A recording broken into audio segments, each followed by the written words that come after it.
Hey everybody, it's Coach Matt over here at Primal Athlete Training Center and primalatc.com. Answering another question today from somebody who posted on my on my YouTube channel, Primal ATC, and it was a two-part question. The second part of the question had to deal with building that explosiveness that this person sees in a lot of the top throwers, either in the world or in the US. So he sees a really explosive thrower, really fast, really explosive athlete, and the question is, to build that explosion, should we be sticking with, I think it was 50 or 60% of our max lifts and doing those as fast as we possibly can? And the answer in a nutshell is yes, and we're going to explain a little bit more. Okay, explosion, as you can see here from the nice nifty graphic, explosion is what we're looking to make. That's the final product. But to become explosive and to have good explosion when you throw, there's a lot of different parts that go into it. Think of it like making a cake. The explosion at the end, that's the finished product, that's the cake. But you also need, the cake mix, you need eggs, you need milk, you need frosting, you need the candles to blow out at the end after you make a wish. That's what explosion is. Explosion is the final product. The ingredients that go into making that explosion are listed here underneath. So first and foremost, we do have that explosive strength. And the explosive strength is, as this person talked about, when we work on the explosive strength, we want to take anywhere from 50 to 60% of our max in what I use is the bench press, the squat, and the deadlift, and we want to move that weight as fast as we possibly can. It takes a little playing around with. You have to play around with it a little bit, maybe 55%, maybe 50, maybe 45%. You're going to have to find a weight that you can move as quickly as possible without slowing down for about 3 to 5 reps. And we're going to do that about 4 or 5 sets. So basically we're just going to take the weight, let's say it's the bench press, we're going to lower it slowly, explode up. Lower it slowly, explode up.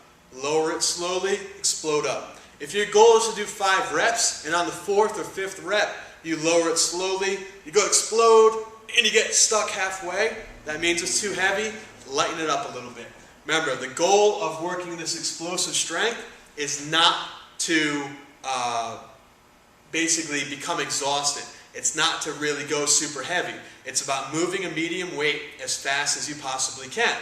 Just like you do when you're in the circle. When you're in the circle, you are taking a pretty light weight. I mean, a boys' high school shot is 12 pounds. Men's college shot is 16 pounds. If you have a 300-pound bench press max, and you put 150 pounds on the bar, that's a heck of a lot heavier than what you're going to have in the circle. So you've got to be able to move that fast. The name of the game with explosive strength is the speed. After the explosive strength, what plays right into that are the Olympic lifts. So we're talking about cleans off the ground, clean and press, hang cleans, hang clean and press, snatches if you have the time and the energy to learn those work as well. We're also talking about doing the Olympic lifts with things like dumbbells, so a one-handed clean, a one-handed clean and press, a one-handed clean off the floor, a one-handed clean and press off the floor from a dead stop each time, a dumbbell high pull, a dumbbell snatch, and also using kettlebells along with it. It's things like kettlebell swings, kettlebell clean and press, kettlebell high pull, kettlebell snatch. We're talking about moving, again, a lighter weight, moving a 40-pound dumbbell, moving a 20-kilogram kettlebell as fast and as explosively as possible. That's the second factor. That's the second part of becoming explosive. We also have our plyometric movements. And when we talk about plyos, in this case we're talking about jumps. So we're talking about high box jumps. We're talking about hurdle hops. We're talking about tuck jumps, jumping lunges, jumping squats, broad jumps, and vertical leap, as far as jumping as high as we possibly can. Now the important thing, don't turn this into a plyometric cardio session. The point of doing plyos is not to do 50 box jumps in a row and to throw up your lunch on the ground. The part of doing plyos, much like with the explosive strength that we talked about, is you want to do about 3 to 5 jumps in a row and then take a break.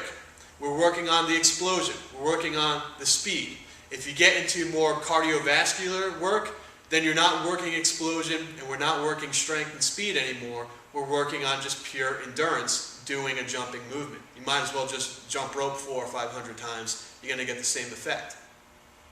After plyos, we have medicine balls. With medicine balls, we're talking about med ball throws.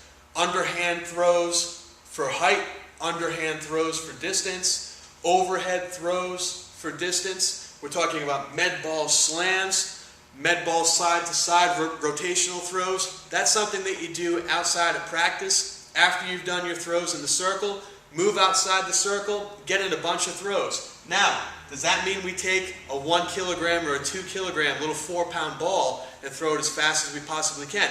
No. This is the secret to explosive strength. You want to use a weight that's heavy enough, but not super heavy. So if you can take a 1 kilogram or a 2 kilogram medicine ball and throw the thing overhead 50, 60 feet in the air and 50, 60 feet out, it's time to increase the weight a little bit. Maybe move up to a 10-pound or a 12-pound or a 14-pound med ball, and you want to go heavy as you can without it slowing down. So if you keep moving up in weight and you get to a point where it's so heavy that you can barely move it, you need to drop it down. You need to play with it, find that sweet spot. Okay, we need to increase our foot speed, get fast feet. Now, do we do this by dancing around the little balance ladder, on the ground, little fast feet ladder? No.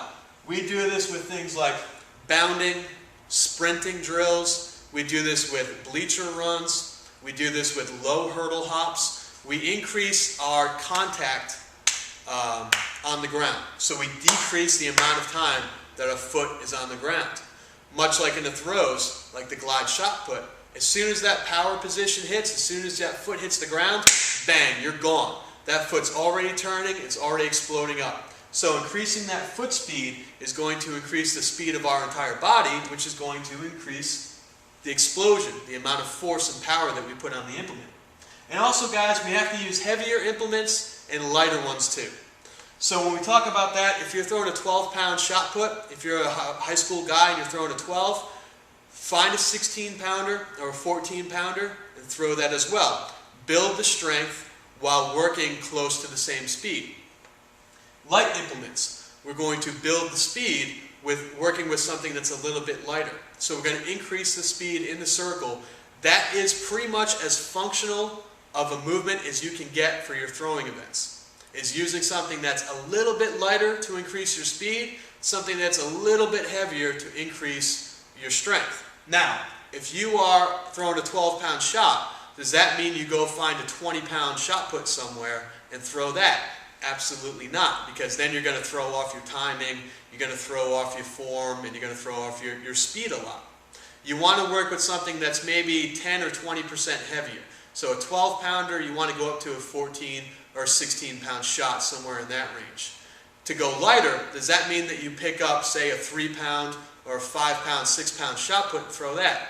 Absolutely not. You want to work with either a girl's 4 kilo, which is just a little under 9 pounds, or a 10-pound shot. You don't want to go crazy and use something too light or something too heavy.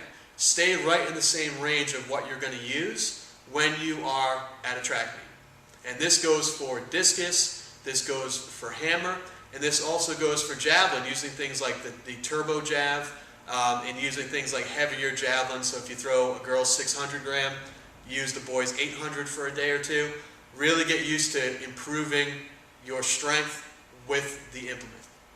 Alright guys, and those are 7 main ingredients that go into becoming more explosive and becoming a more explosive thrower and having more explosion.